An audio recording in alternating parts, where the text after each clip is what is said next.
हाय दोस्तों, welcome to धन। दोस्तों, स्टाइन वाइनस्टाइन का नाम आपने सुना है कभी? वो एक वेटरन ट्रेडर, ऑथर और एक बहुत बड़े मार्केट एनालिस्ट रहे हैं। उन्होंने 1988 में एक बुक लिखी थी जो बहुत फेमस हुई थी। उसका नाम है secrets of making profits from bull and bear markets. दोस्तों, इस बुक में ऐसा खास क्या था? इस बुक में उन्होंने एक ऐसी टेक्निक दी थी जो आज हम यहाँ पर डिस्कस करने वाले हैं। रादर हम वो पूरी टेक्निक भी डिस्कस नहीं करने वाले, उसका सबसे इंपॉर्टेंट पार्ट हम इस वीडियो में डिस्कस करने वाले हैं, जो आपके लिए लॉन्ग टर्म और जो आपके लिए मोमेंटम स्टॉक्स ढूंढने में मदद करेगा। दोस्तों, स्टैन वाइनस्टाइन ने कहा कि एक स्टॉक के मूव करने के 4 फेज होते हैं। उन्होंने उसको स्टॉक के स्टेज एनालिसिस का नाम दिया। तो ये 4 स्टेज कौन कौन से होते हैं और हम इसमें से कौन सा स्टेज डिस्कस करने वाले हैं? दोस्तों, सबसे पहला स्टेज होता है बेसिंग स्टेज।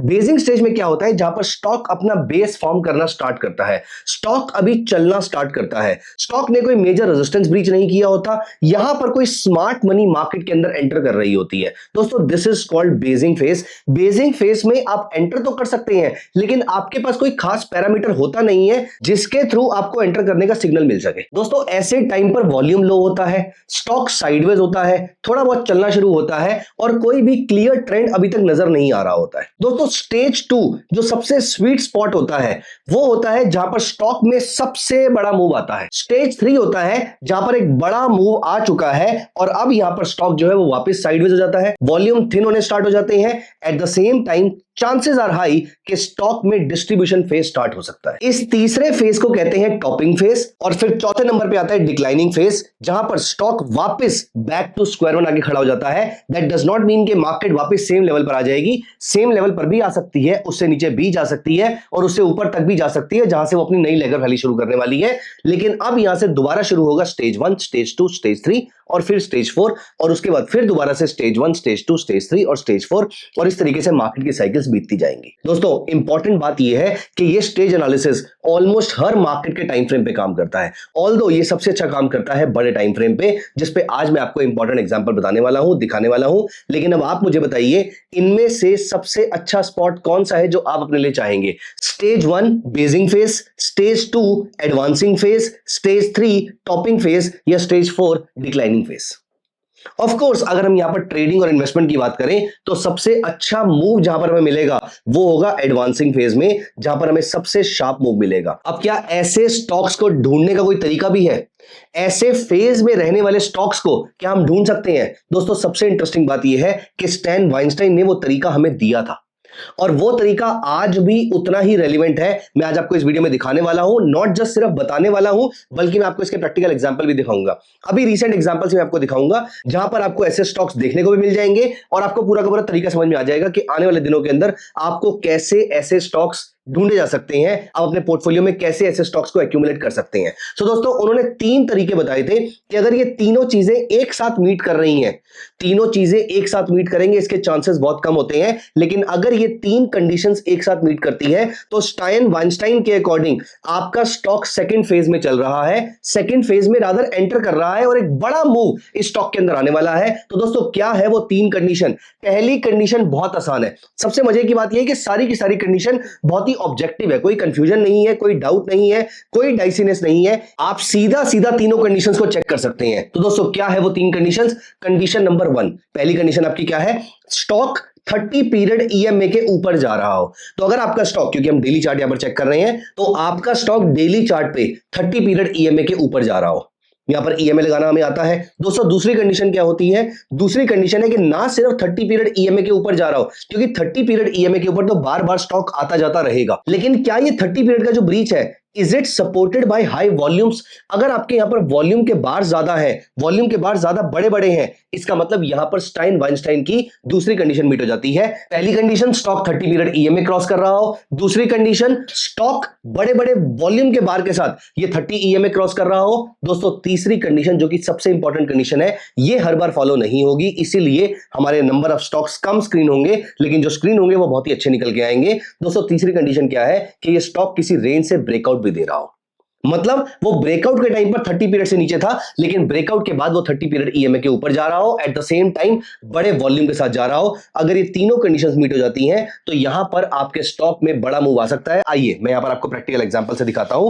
यहां पर देखिए मेरे सामने एक स्टॉक लगा हुआ है बीडीएल। यहां पर मैं कोई भी स्टॉक की यहां पर बात करूंगा, it does not mean that I am sharing any recommendation here, मैं सिर्फ आपको एग्जांपल के लिए स्टॉक्स दिखा रहा हूं।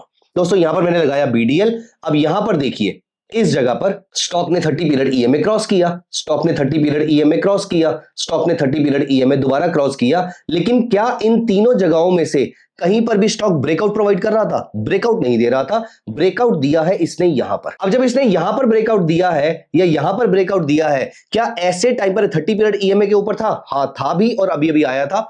और तीसरा, क्या it was supported by volume? ये हम चेक कर लेते हैं। तो यहां पर हम अप्लाई कर लेते हैं एक इंडिकेटर विच इज वॉल्यूम। तो यहां पर हमने अप्लाई कर लिया इंडिकेटर विच इज वॉल्यूम। ये मैंने यहां पर वॉल्यूम अप्लाई कर लिया। अब आप यहां पर देखिए, यहां पर जो आपको रैली देखने को मिल रही है दोस्तों, Was it supported by high volume? Absolutely yes।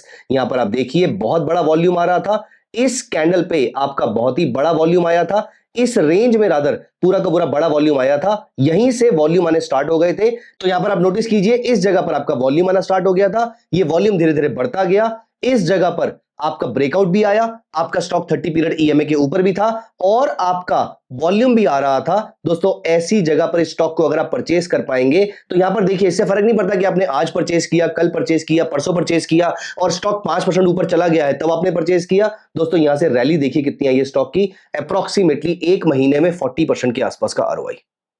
अब पीछे जितनी बार भी मार्केट ने 30 पीरियड ईएमए क्रॉस किया था, वॉल्यूम के बाहर कुछ भी सपोर्ट नहीं कर रहे थे, ब्रेकआउट भी नहीं था, इसलिए यहां पर इसमें रैली नहीं आई थी। जबकि यहां पर 30 पीरियड ईएमए, ब्रेकआउट, वॉल्यूम, ये तीन चीजें जब मैच करती हैं, इसका मतलब स्टॉक एडवांसिंग फेज में आ चुका है। Let me show you one more example. यहां पर देखिए, यहां पर नोटिस कीजिए, स्टॉक ने बार बार 30 पीरियड ईएमए क्रॉस किया, लेकिन एक बार भी it was not supported by volume. यहां पर हमारे सामने कोई वॉल्यूम देखने को नहीं मिला था। अगर हमें यहां पर वॉल्यूम देखने को मिला था तो वो रेड कलर के बार्स थे, वो ग्रीन कलर के बार्स नहीं थे। इसका मतलब ये है कि वॉल्यूम डाउनसाइड को सपोर्ट कर रहा था, अपसाइड को सपोर्ट नहीं कर रहा था, इसलिए यहां पर आपको डाउनसाइड देखने को मिली।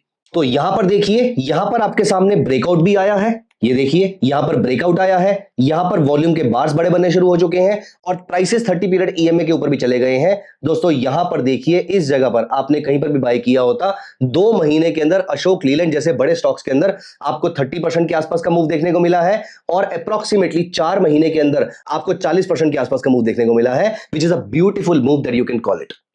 तो दोस्तों इस तरीके से स्टैन वाइनस्टाइन ने आपको एक पैटर्न दिया है। अगर आपको प्राइस एक्शन में बहुत ज्यादा इंटरेस्ट है तो आप इन 3 पैरामीटर को एक साथ देख सकते हैं, जहां पर प्राइमरीली सबसे बड़ा रोल वॉल्यूम का है, प्लस ब्रेकआउट का है, and if it is supported by, which will most likely be supported by a 30 period EMA, तो आपके ट्रेड को 4 चांद लग जाएंगे। दोस्तों ये 3 कंडीशंस कभी भी आपको मीट होती दिखे तो इसका मतलब यहां पर स्टॉक में एक बड़ा मूव आ सकता है। प्लीज मेक श्योर कि आप अपने हिस्टोरिकल एग्जांपल्स को चेक कर लीजिए। आप जोन से टाइम फ्रेम में भी काम कर रहे हैं, वहां पर मेक श्योर कि आप इसकी प्रैक्टिस कीजिए। एक बार आप कंफर्टेबल फील करेंगे तो let me tell you one thing, ये आपकी ट्रेडिंग स्ट्रेटजी की लिस्ट का पार्ट बन जाएगा।